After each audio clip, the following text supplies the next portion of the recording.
welcome to Walker Tea Review. I'm Jason Walker here with a spring 2014. So this is a freshly harvested tea. It's a green tea. I'm going to scoop out enough here to get it started. I've got a 3-ounce gallon, about a 3-ounce gallon. I'm going to scoop in enough to cover the bottom, say inch and a half diameter of the bottom of my gallon there. That looks good. Noticing a leaf here that is not characteristic of, so I'm going to fish that out, try to look at that a little bit in just a minute. Now, my water's been brought to an early boil, so it started to kind of rumble, not a full rolling 212 degrees, but that's, you don't need that for a lot of teas. A good tea can withstand that temperature though, so that's something to consider if you really want to just kind of stress a tea and see what it's really made of. Use boiling water. Like I said, the higher quality teas can withstand more of that kind of treatment, or come out of that treatment faring better. So let me introduce this tea. This is from Teavivre. This is there, and let me make sure I get all the elements of the name because it's a little bit longer. The organic Nonpareil Qian Dragon Well LongJing tea.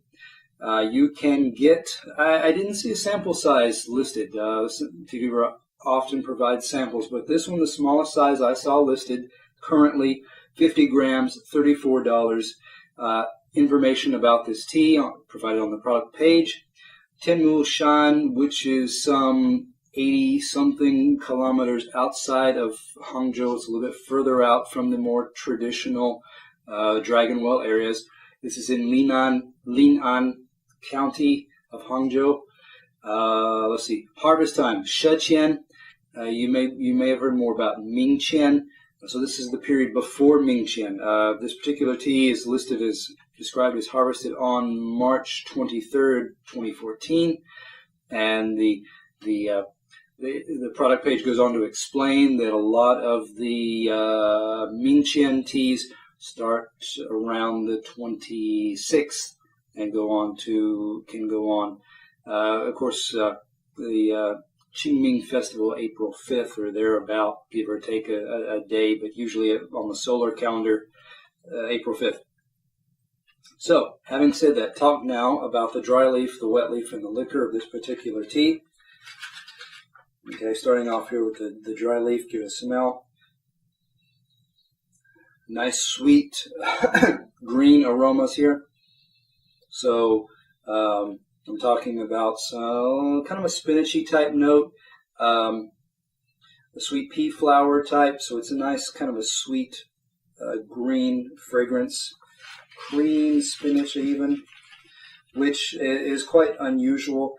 I mean, with a lot of your Dragon Wells, especially later on, they get more into a kind of a toasty, nutty, depending on how it's been pan fired.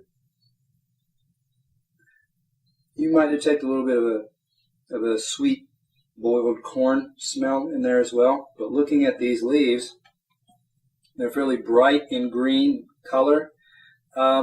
Over towards a kind of a bit of a paler green of color. A lot of these are smaller in size, an inch or so. Some of these are under an inch. Once in a while you get 1 inch and inch and a quarter.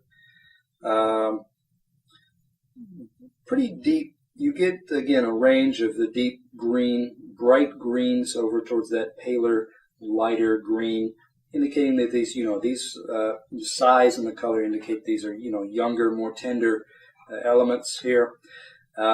Needles in many cases, or a leaf that's just starting to kind of grow off of that sprout or needle. So that's a good sign. I can't, not a lot of information about which kind of cultivar used here. At least I didn't find it on that particular product page. That little piece that I pulled off as well looks to be almost as if it's part of a very small, hard to say for sure, a very small flower of the tea plant that may have fallen in there. So setting that aside, not representative of teas from Teavivre, not representative of Dragon Well teas that I usually receive or sample or taste. So I'm going to go now get into the liquor here, but before the liquor, of course, you got to pour it and get into the wet leaf some as well. With those last few intense drops. So what I was saying was different cultivars. Some cultivars sprout or start to bud earlier, flush earlier than others, and so that can be an advantage if the market is ready. If you can be first to market, prices can be better in that case. But these different cultivars have other characteristics that may or may not be what you're looking for. So I'm going to talk about this one. Give it a shake, let those leaves settle back down. Talk about the wet leaf here.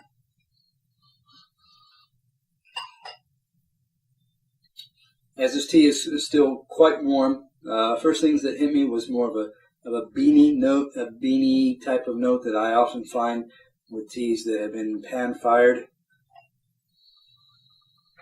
Okay, that as this cools, as I let more of that steam escape, that second whiff, the beany part faded off. You got more of the sweeter, again, green pea flower type of smells. Maybe again a nice fresh spinach smell, sweet spinach smell, a little bit of the boiled corn. Now, as I let the aromas build up, the steam and get trapped in there, the beany element came back. So I'm going to go now get into looking at a few of these leaves. Here's one that's stuck to the lid. Nice. It's brightened up a little bit, gotten more consistent in green color, and you can kind of tease apart a few of the layers of this bud and see where the leaves are going to come out. A little bit of oxidation. You see a little bit of browning on the stem end of these leaves.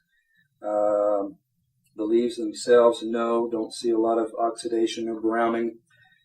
Let me pull out another one here that was stuck to the rim, stuck to the lid rather. It does have a little bit of a speck here and there of a little bit of oxidation, a little bit of rust brown type color. You got some smaller, tender buds here as well. There's a small one, say, maybe half an inch in length. A couple of pieces there. I'm going to return those. I found here's one individual leaf by itself, so that's kind of nice. I'll stick that there. It's got little specks of brown oxidation on there as well. So that's kind of good, nice range of what's in this particular Gaiwan that I steeped. Now, I'm going to get now to the liquor. Give that a swirl and hold that up to the light. I've got a few leaves floating around in there. You could argue that those leaves, they continued to steep in there and they kind of affected the profile. But what you see here is a fairly pale but bright, light color, kind of a pale yellow color, green yellow. Let me give that a pour. Good, not dull, murky when it goes into the cup here. Get that smell first. Not a diverse range of aromas. It's kind of narrowing in on that boiled corn type of smell. At least in this cup, or in the picture there, it's warmer.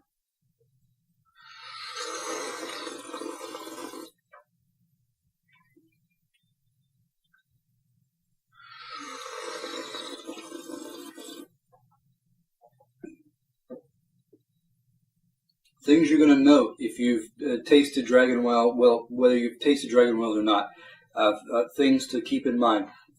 Earlier in the season, you're more likely to find teas that are gentler, softer, more nuanced in their flavor and intensity of their flavors as well.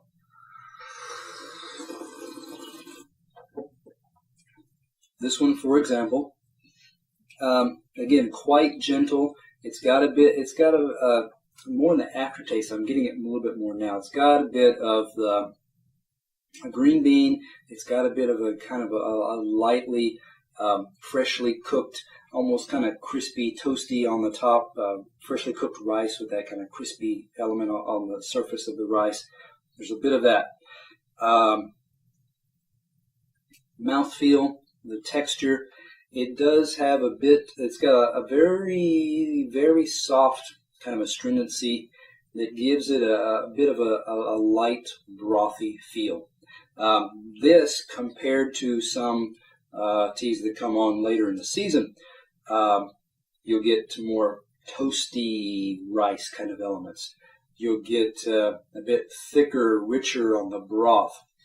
You'll get a heavier, how should I say, a more heft on the tongue and the feel, and a little bit more intensity too, as well in those tastes. This one, like I said, lighter. Some people will say a bit more spring-like. It's got, as it cools now, it's giving a little bit more of that boiled corn kind of element coming out, so it's a bit of a sweet, yellow corn kind of taste there too.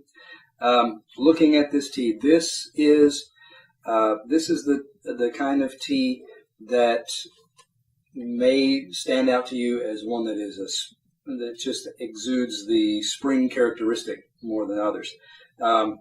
This is the one that's going to, again, lighter, more delicate, gentler in that sense, less intense. So depending on if this is the kind of tea that you're looking for, this is what you want to keep in mind. Compared to other lighter teas, I find this one is a bit fuller, a bit more rounded, a bit less, how should I say, less challenging to kind of detect the flavor and the texture elements in it. Aftertaste-wise, again, a bit more sustained than some of the others I've tasted as well. So, considering those factors, trying to compare it to other, say, early Dragon Wells, this one's quite nice. I would give this one, I'm going to give this one a 92. It stands out to me as one of the more prominent, more worthwhile teas to seek out. So come back to Walker Tea Review to find those teas. Again, early spring, later spring. You need to decide. You need to know what it is you prefer when you make a choice. Come back to Walker Tea Review to find out more and get the newsletter, the videos delivered directly in your inbox. Subscribe to the member content so you can read more in-depth information about Dragon Wells and lots of other teas that you may be considering.